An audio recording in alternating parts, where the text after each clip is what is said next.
real estate literally came out of me excitingly. Like, it was like, Mm. that is exciting.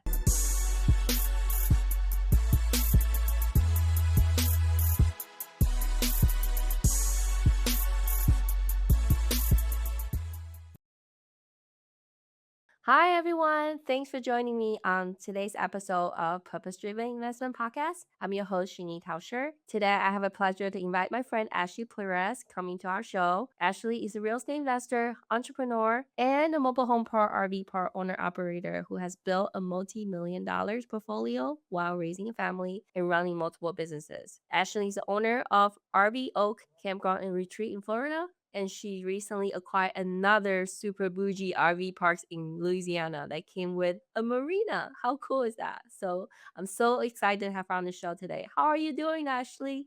I'm doing good. Thank you so much for asking. So excited to have you joining us today. I know you started as entrepreneur and then you bought your first mobile home park, which I heard it was a really wild story. I'll have you talk about as well. And then you recently decided to dive into RV park space. Before we go ahead and start it, I'll have you introduce yourself to our audience. Just take a few minutes. Can you share with our audience about who you are, where you came from, and just a little bit of your investment journey? Thank you for having me. My name is Ashley Perez. I'm first a mother. I am an entrepreneur. I'm a business owner. I'm an investor. I have been a business owner for the last 15 years. I've been in sales for 16 all Wow. in all. So started this journey straight out of college. So I was in school to be a lawyer. I had this like really deciding moment where it was either I was going to be studying for the LSAT and then going into law school, or I was going to find a job where I would be able to make money out the gate. At that point, I felt prepared and ready to join in the workforce, but was just looking for the right outlet that was going to give me a good return on my money. Right, pay for your tuition and get the first big fat check, right? When was that sounding moment in your eyes like,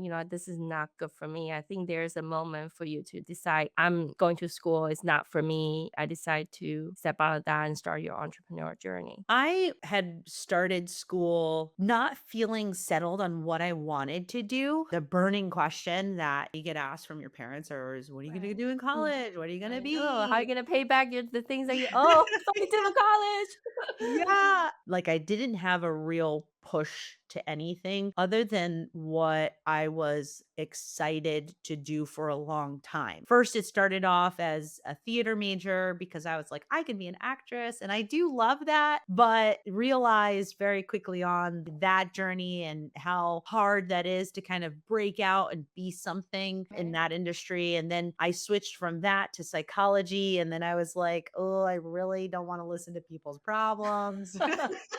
But guess what? That's actually how you get a good deal nowadays. You listen to people's problem. It's so funny that you said that. It's true. It all ties in Come together. together, Yeah. yes. And then I was thinking of, okay, well, I'm going to college. And in my opinion, people should go to college. The people that get the most out of it are ones that have the role where there's a need for this certification and there's a Right. need for this schooling. And so I was like, okay, well, I'm coming up to 4 years. So what is that profession where this schooling that I've just spent 4 years at is really going to get put to good use? And so I was thinking of a true traditional profession like a lawyer. I knew I couldn't be a doctor because I was like, to do so many more years of this to then finally go implement what I've been teaching. And I was really looking at it from the standpoint, and I guess this is where like my entrepreneurial mindset starts to kick in, is how long do I need to like go and get this certification for, or licensing, doctorate, this extra Right. degree? And then how quickly can I start? And when I start, what's my starting salary in that? And like, is that worth all of this time and money to go do? And so the fastest I could think of in like a traditional was to be a lawyer. 4 year, right? 4 year, you're It's kinda 4 like years and then you right. go, but then I had actually had a friend of mine, she's my best friend, and she was doing the same thing, and she failed multiple times of an exam, and then her journey was either you're gonna be on the prosecutor or the defense, and prosecutors, they always tell you, they don't make a lot of money. And you're like, okay, Right. well, now I'm going to go be on the defense side. Defense side, yes. And then they all tell you that don't just come out the gate owning your own law firm. You're going to go work for somebody and then spend hours, 80, 90 hours a week on cases. And I was like, oh my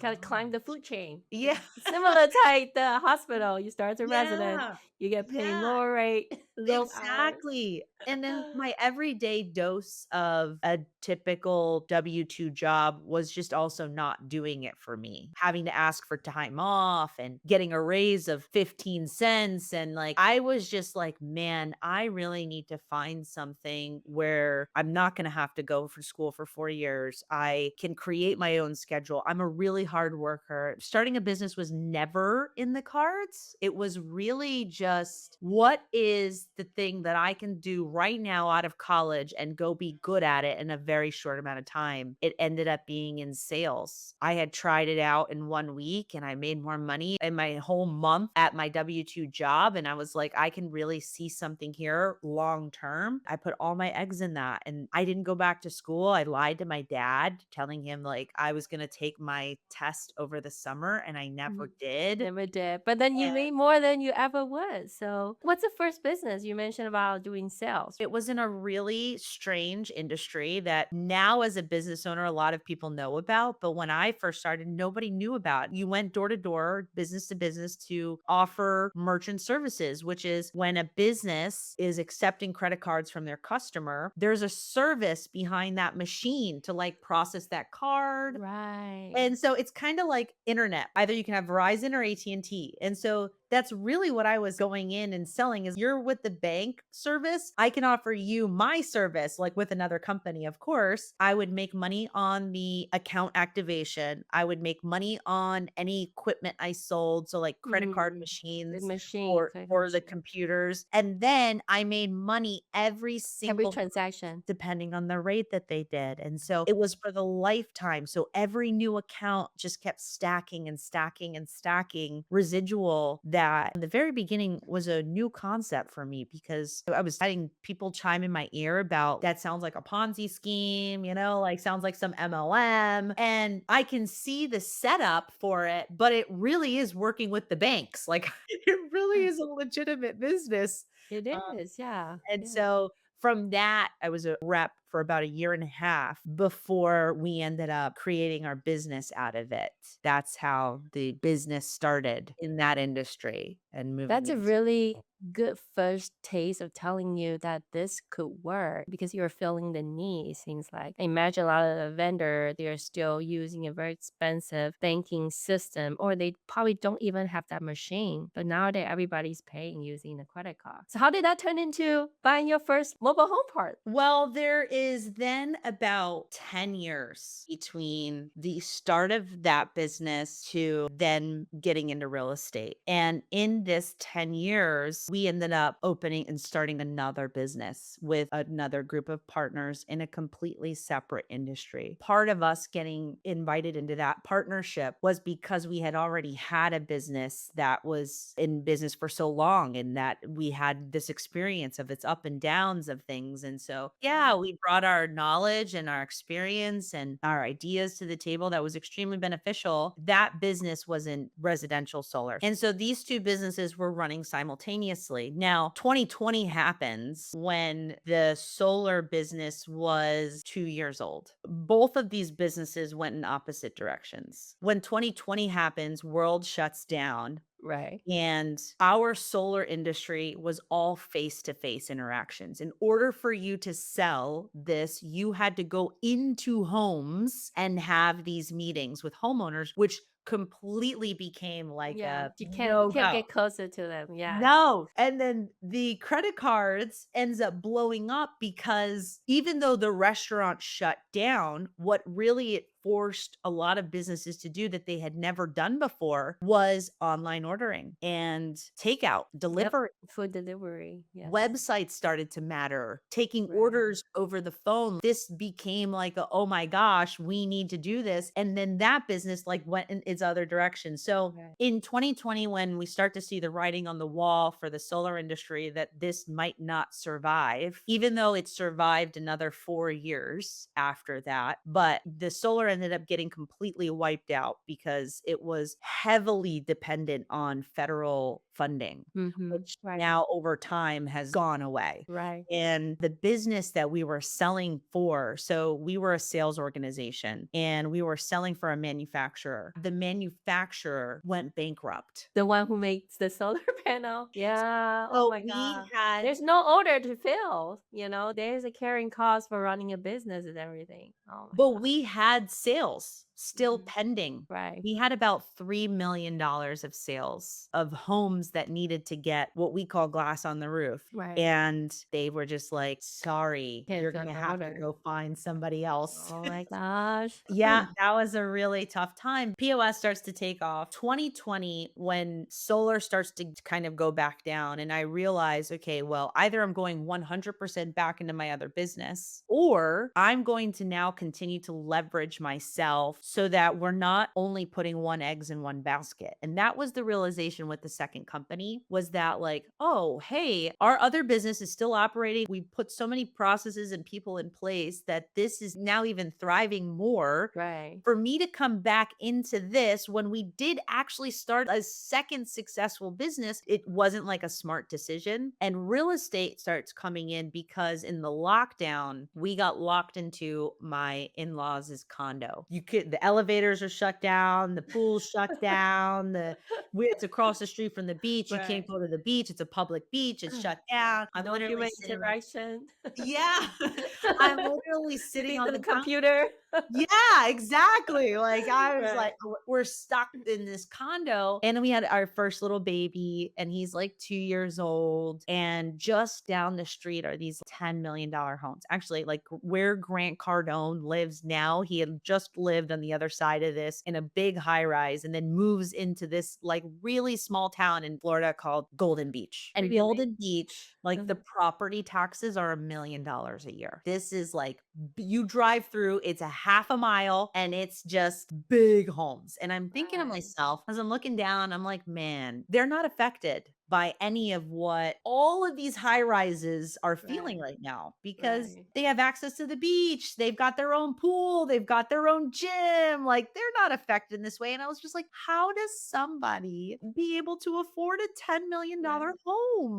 Like, Right. how? And I couldn't figure it out. And then Grant Cardone starts popping up and he's talking about multifamily. And this is where my purpose really came out of my heart. I can talk about real estate all day, every day. I love it so much. I never loved merchant services so much. It was that I was solving a problem in my life. Like, what am Right. I gonna do? And what I'm trying to solve is what's gonna pay me so that I can like Right. make more than what I'm making now and go do things that I want to do. And so I just did what was solving the problem. It's a blessing in my life. It's still, like It is we're still a going blessing, yeah. exactly. And then the solar company was I'm a tree hugger. I love the environment. I do, but like I never was like, I want to go sell solar. It was just, hey, we need partners to help us build this thing. And it was like, yeah, great, let's do this. But real estate literally came out of me excitingly. Like it was like, Mm. that is exciting.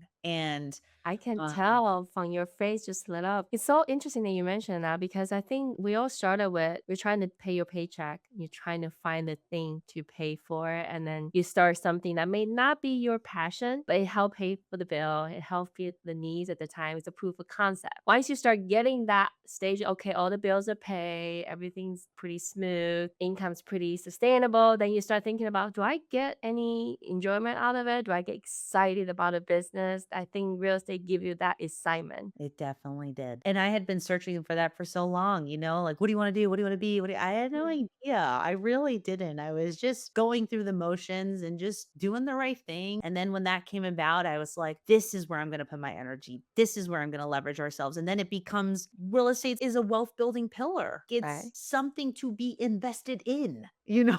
It's not like when I talk about merchant services, like everyone's like, that's cool, When you talk about real estate, everybody can really resonate with that. Even if it's just Totally. as simple as owning your home. That's like a life goal of people. Right. So that came about out of saying to myself, man, how does somebody get this? And then it was Grant Cardone that starts popping up. And now I'm like driving around trying to find good locations. And I bought the course and now I'm just diving into education. And RV parks comes about because I was with my brother-in-law. And my brother-in-law was sitting next to me. He wanted to be invested into real estate. And he was like, have you ever thought about RV parks? And I was like, no, tell me about it. And he was Yeah. like, low overhead and multiple sites and cash flowing business. And it's still a business, but it's also real estate. And I was like, oh, that sounds very Interesting. interesting. Because even when I got into the Mm. real estate, I was still thinking single family. I was Right. just thinking one house or multiple doors. Grant Cardone's like 8 doors. And when my brother in law starts talking about it, I was like, I've been a business owner. I've started 2 businesses. I can run a business and it comes with real estate. That seems really cool.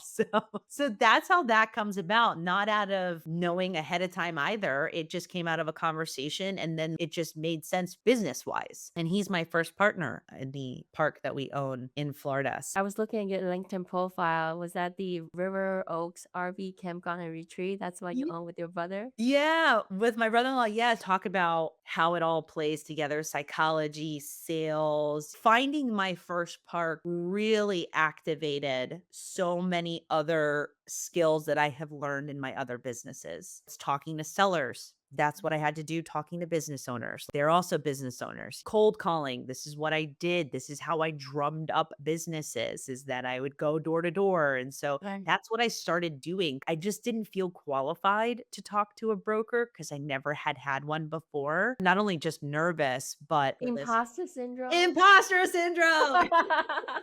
It's like Yeah. a glass ceiling because once you kind of break through that, you realize you actually know more than you realize. And then people who talk a big game, they often, present themselves like a authority. But when you kind of drill down to it, not really, they don't really know much more than you. Even to brokers, they've got this image that they know because they're licensed. But Mhm. now at this point, with as many conversations I've had, I mean, there's so many where I'm like, oh, I know a little bit more than More than you. you. Yes, you know? I And then believe that. to business owners, some of them really don't know, especially the older generation, right? The people that Right. are now getting to retirement, they really have done things just the best way they could. But now is a world of systems and processes and And AI. AI, they were like, "Where's Yeah. AI?" We know more than them now at this point, and so that's what I was doing because that's where I felt comfortable talking to business owners, is that Right. I wouldn't have this other person in my way. I could talk directly to the owner. That was starting to prove itself as a really long journey to finding it, because I would really have needed to find the right seller who would talk to me and then want to sell to me. So I still end up finding something on the market. So how did you find did you cold call them? I imagine. Walk No. us through a little bit. Yeah, so I find this one on BizBuySell, the Craigslist. Regular. Yeah, Craigslist. Yeah. Owner usually that's just so our audio knows, they post like a for sale by owner, their business opportunity, or sometimes real estate on there. Mostly business, since RV park is considered half business, half real estate. So you found this park on the Biz by Sell. Yeah, I found it on BizBuySell. I had sent a message about it and then there was like no answer. Maybe a week or two went by and I cycled back and asked the broker again, like, hey, is this still available? And then it was. And I go down this crazy journey of loving a lot of things about it. I would say my learning lesson there that I have really enforced in my life after every deal now at this point is my excitement level. You just recognize it when it's somebody new. Like when somebody new comes into the space wanting to do something they have not done before and they finally get an opportunity to do it, their excitement level to get that one deal because they've worked so hard and they want this thing so So bad. bad.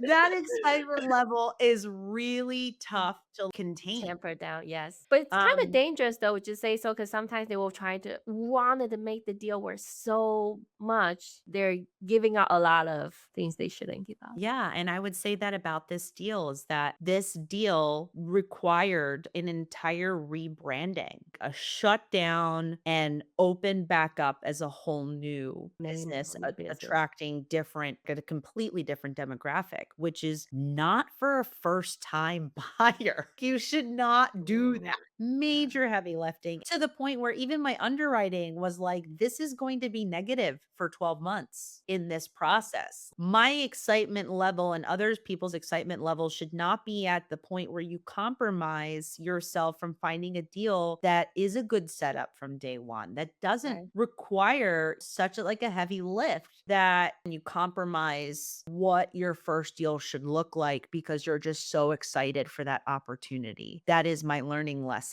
So, what would you say after that if you have to list one thing that you would never ever compromise from looking at all the park? What would that be? My approach now, which I've filled up with actuals in sales, when you're starting out new, when you're coaching somebody and they're coming into a new industry, they have zero clients. When you're training somebody, you're telling them, well, you do have clients because I have clients and your manager has clients and everybody has his clients. So you just feel confident in saying that, yeah, I have clients in the area. But you, as the person, you're like, but I really don't.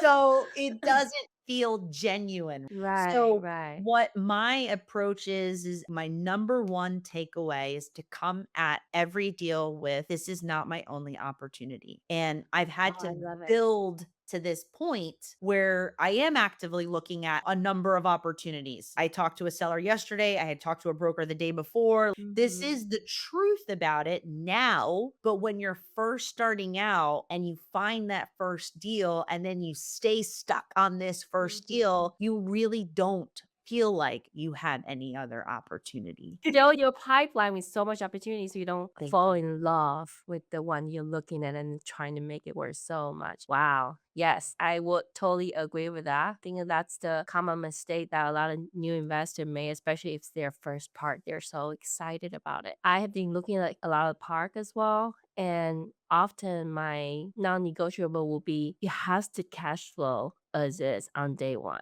If it's not gonna do that, it's just really hard. I know some people can work some magic, but that's not the risk I'm willing to take. Just to kind of add on to that, because some people could argue that it has to sell. There's going to be a buyer for it. Fair, but it needs to then sell at the right price where it's still not going to affect you. So, Right? for example, with this park now in Louisiana, which is the coolest thing we've gotten. It's beautiful. I look at that Every there. it is It's like you can have a wedding venue there. You can have retreat there. You have what marina, bulldog, everything you can think of for an RV park. It is really Wow. cool, but all of what I just said we did, which was we didn't fall in love with this one. It took 6 months for the seller to come back, and even still when he came back, it was, "If you're trying to make this work, it has to work on these terms." On your turn, not their turn. That's how you can go into a big deal like that or overpay for something, because we're actually not making him any payments for the first year. Oh, you're doing the deferred payment for the first 12 Yeah, months? for 12 months. And that is what I wish I would have done with the very first one, is Mhm, that right. I wish I slowed down. I wish that I would have also kind of known more than what I know now about structuring deals, because I know that I could have structured a better setup from the very beginning for me. But you started. I'm sure there's some skill and lesson you picked up because a lot of time what I learned is that you can talk about a lot of things that you can learn from, but it's very different than once you become an owner, you put your hands on it. For your first part, you talk about the rebranding of it. What was the problem when you step into it and how did you kind of turn it around? I'm sure there's a lot of heavy lifting things that you could share. Well, the first problem was that it was a male nudist park. So that was the first problem, is that I'm a female. I Uh-huh. am not a nudist. And then they really just allow only the male RV camper coming in? Oh my gosh. And it was branded that way or just oh that everybody knows? Everybody knew what that Wow. park was. What I do love about the property is that it was bringing in business. There are local parks in the area, like right up the road. Mhm. So it would still drive in traffic, even if it wasn't male only, clothing optional type of park. It's the location that mattered. It was the Right. previous revenue, that financials that mattered. It was then the opportunity. It was below market rates for the other Right. local parks in the area. What it had around it and what it had on site really left a good canvas to do something with. And it is a beautiful property to be at and stay at Mhm. for a long time. While there's confidence in being a previous business owner and having started other businesses in different industries, that there's still a learning curve for getting yourself into a completely separate business industry like RV parks. Yeah, there's elements like you got to still have marketing and your people still matter and, Culture of the park still ex- matter. Yeah. exactly. Or All what the kind of culture you wanna turn it into, right? Yeah, exactly. But then there are like other elements that you really have to withstand that you would never have accounted for. Like, for example, the first business that we started, the oversight on our customers in that merchant services point of sale is tremendous. What our difference maker that we were trying to separate ourselves from other companies is that we were 24-hour, 7-day support. The problem with that is in the very beginning was we were the 24-hour, 7-day Yeah, support. labor intensive. Mhm. So you're getting this doesn't work and that doesn't work and this is broken and that's down and why it is just a really a big thing and that you can maybe sort of expect, but like you really don't until it happens. And Right. it really takes your inner might to make it through. Same with the solar industry. You could have never expected that the manufacturing company was going to What go out of business, And so that Right. was a serious might to then push through. And we did deliver the message the way we needed to deliver the message to our team. We found other solutions to the people that had already bought and wanted solar. And we did a good job of just slowly dismantling that the way it needed, as opposed to just like Right. tossing up our hands. And then in the RV park, I'm in Florida, and there's always areas of concern with the location that you're buying in. And with the hurricane, it's like, okay, Yeah. yeah, ha ha ha. A hurricane's Insurance. going to come through super fine. But I could have never expected that I was going to get a reverse surge and be underwater 14 feet and be closed for 6 weeks. So Reverse search? What the heck is that? exactly. It's when the water then comes back into the ocean. Oh, my So gosh. the surge comes in, right? And it Right. rises. Well, then there's a reverse surge. It's when the water comes back out. Oh my gosh. That was another thing. And so the message to your audience and the ones that are wanting to do the thing for the first time is that there are going to be unexpecteds that you will never be physically prepared for. And the only Right. thing that you can prepare yourself is that if and when that time happens, it's a matter of might and stamina and God's Adapt. great faith. Would you recommend anybody who going in and buy an RV park with a very small group? Because I assume it's a it's an active business. Do you run it lean with a small group of people? What does your team look like? So every business is going to be different. On the smaller parks, it cannot afford to have a big group. It's either one main manager and then you're contracting out jobs when things happen. For Happen. example, we just had to bring in the plumbing company because the water was backing up. So a maintenance person doesn't necessarily need to be on site and on salary. It's just when that happens, you bring it in. Now, you still need to have somebody on site because there's grass to still cut, there's trash to still take out, there still needs Right. to be site oversight there to help manage the guests that are staying. But then on larger parks, actually, your business would not be able to function with a very Without. small group of people. It has to have a big group. I would say for we're investors, and so we don't want to be the owner operator. There's definitely people who are like, I'm ready to move. I want to go. I want to be on site. This is what I want to do. And that is actually good for you. And your best range to be able to do that is 50 sites or less. When you start to get more than that and you add other elements like pools and cabins, when you have that, no, you will not be able to manage that just yourself. Somebody could absolutely manage a 50 pad park or less Below. themselves or with somebody else very smoothly. But when it gets bigger, it definitely requires a big team to come in. Even though I had partners in on the deal for the funding, I do wish that I could have also had somebody else in on the first deal taking on some of the work that needed attention at the park and not just me. I would recommend that you have a battle buddy, that it's not just the on site management team, whether that's one person or a big group of people, but that you have somebody else in with you to share responsibilities in permitting and taxes and payroll and marketing and rules Right. and policies. And it's not just you. It's a lonely journey if you're doing it by yourself, and then it could be really, really overwhelming. It's hard for people trying to buy the first part. They go too big. It's not a good idea, just a small group. It's also not a good idea to go too small and you cannot afford an on-site manager. I think that that's like a really hard to make it work, especially you're trying to manage it remotely. I think that's when I see a lot of mistake happen. People trying to manage it remotely because they cannot afford an in-house manager, and then things just break loose because you don't have that oversight. I would highly recommend buying something in your area that you can get to, Mhm. because if somebody thinks that they're going to buy a small park in a totally different state and not have to go to it at all, that is extremely risky. Sure, could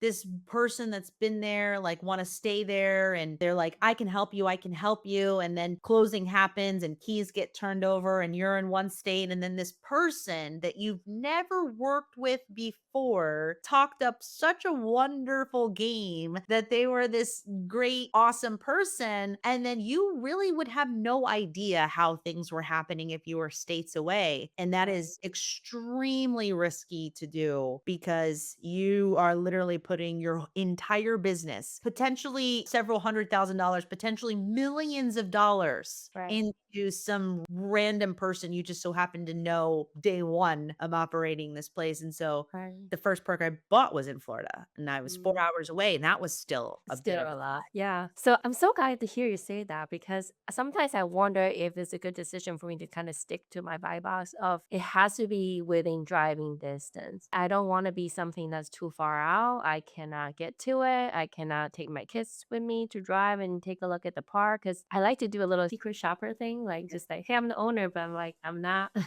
Showing up as an owner, just show up to see how things are going. And then when you have a manager that they're not incentivized to do a good job, it's really hard to align your business go together. Well, you stick to your buy box because and close nearby because you can build out from there. And that's right. what you're looking for. If your goal is to expand and grow and scale and have more than what you would currently have, you're finding your team locally and you will absolutely be able to build out the right people to then go help you open the next park. And like maybe that's part of their plan is that then they get to go move and be on site and help, but then they're your voice. They're your people. I'm sure you call around, like cold call a lot to try to talk to owner directly or broker directly. Do you have any insight to share to start a good conversation with the broker so that they will take you more seriously? My best approach is to just approach it in a very traditional mindset because that's just the way they're going to understand it. Let's talk about this the way that I would have a normal conversation with any other investor, traditionally financed. Let's ask the questions that I'm looking for as a buyer that I want to know more about that's not displayed on your offering memorandum or the financials that you've shared. I'll go through that stuff first and then I'll make a list of questions that I want to know more about and I'll have that prepared for the call. I just go about it very traditionally at first. But what I'm trying to do is I'm trying to present offers that I'm not going to change on you after we get an LOI accepted. I want to make sure that we're going to be able to do the offer I'm presenting you at. I'm not trying to play any tricks. I'm not trying to lock this up at a higher price. If I'm telling you now that I don't think this is is actually going to be financeable at your number. I'm going to give you the number that I know I can do at. And I may have another option for you where we can structure something a bit differently that can maybe get us closer to that number. But thanks for sharing what you've shared with me. I'm going to take this back. I'm going to put together my offers that I know I'm going to do. I want to work this out first before I spend any money in going to visit the property, any more time. I tell them I'm in no rush because remember, I have to contain my excitement. Correct. I have I'm you in no no rush.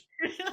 If you end up finding another buyer that's going to get you that number Higher that your price. seller's going to want, at the end of the day, that is what I want for you and your seller. I'm not trying to get one over on you guys and work out a great deal for myself. The business needs to be able to pay for itself. It needs to be able to cash flow on day one. I And love that. The business have to pay for itself. my broker conversation, I approach it traditionally. My seller conversation now, I approach it cautiously. So I coach some people on Tuesdays and Thursdays, and I tell them that my seller approach is not just a straight up, hey, I'm buying in your area. Do you want to sell? Because that just immediately puts off sellers Right. instantly. I approach it from, have you ever had a business evaluation done before? Have you ever thought about this process? If not, I can help you. We can get to that point. I can ask you, we can set up a separate conversation, or I can ask you some more questions. We can put a number on it. I do work with a group of investors. So if it is something that you end up wanting to explore about selling your property, we'd be able to get you to there as well. But we can just at least put a number on it so you have a good idea about what your business is Is worth worth. now. And then we can take that further. So I approach it from a very different angle. And I've had great conversations with so many sellers about that. I tell this story all the time. I had a woman mail me all of her financials. That must be an amazing conversation. And I love how you approach it because you're approaching the ways. Have you sort of like a appraisal? Would you say that like get your RV part appraised to see how much Yes. it's worth? Yes. Just in case you want to sell it down the road. Maybe Yes. not today. Is that a free service that you offer them or do you I have like do. a No, it's free. I'm doing this for free because I do have an ulterior motive, right? yes. Right. So I think there's a world in which that can be charged, right? Mhm. But in order for me to also kind of drop their guard and not have this as a sales call, Mhm.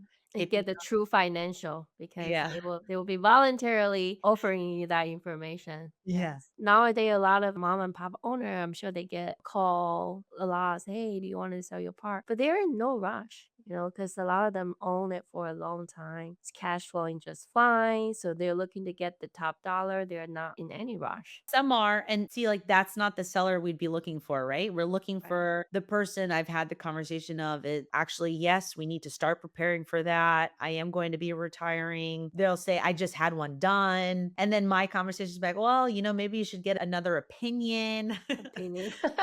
Okay. I've had great conversations along the line. You do get a lot of no, we're not selling, and that's Right. typical, but you'll be surprised how many people are open up more with that approach Right. than just a Well, I flat love out it. ask. Because they're curious that how, maybe in their mind they wanted to sell, but they never really get that done before. So I love your creative approach, and I think that's super awesome. So how did people reach out to you, Ashley, if they want to be, I don't know if you're looking for team member to acquire more part. What are you working on nowadays that you think? I love that question. Thank you so much for opening that up to me. So, I'm having everyone kind of jump in on the newsletter because I'm working on a really cool ebook where I give you more of what I've shared on this call to help get your first deal. I know that it's going to be part of why someone is able to get a deal under contract. And so, I'm asking everyone to find me on social media at Ashley Perez Invest. Join the newsletter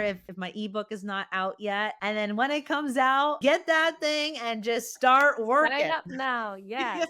We'll include the link of your ebook. We will include the link of your newsletter sign up and your link to your Instagram Great. account. So thank you so much again for your time. Thank And you, thank you so Shinyi. much for coming on to my show and share everything that you've done so far and give us so much value. Thank you, Shidi.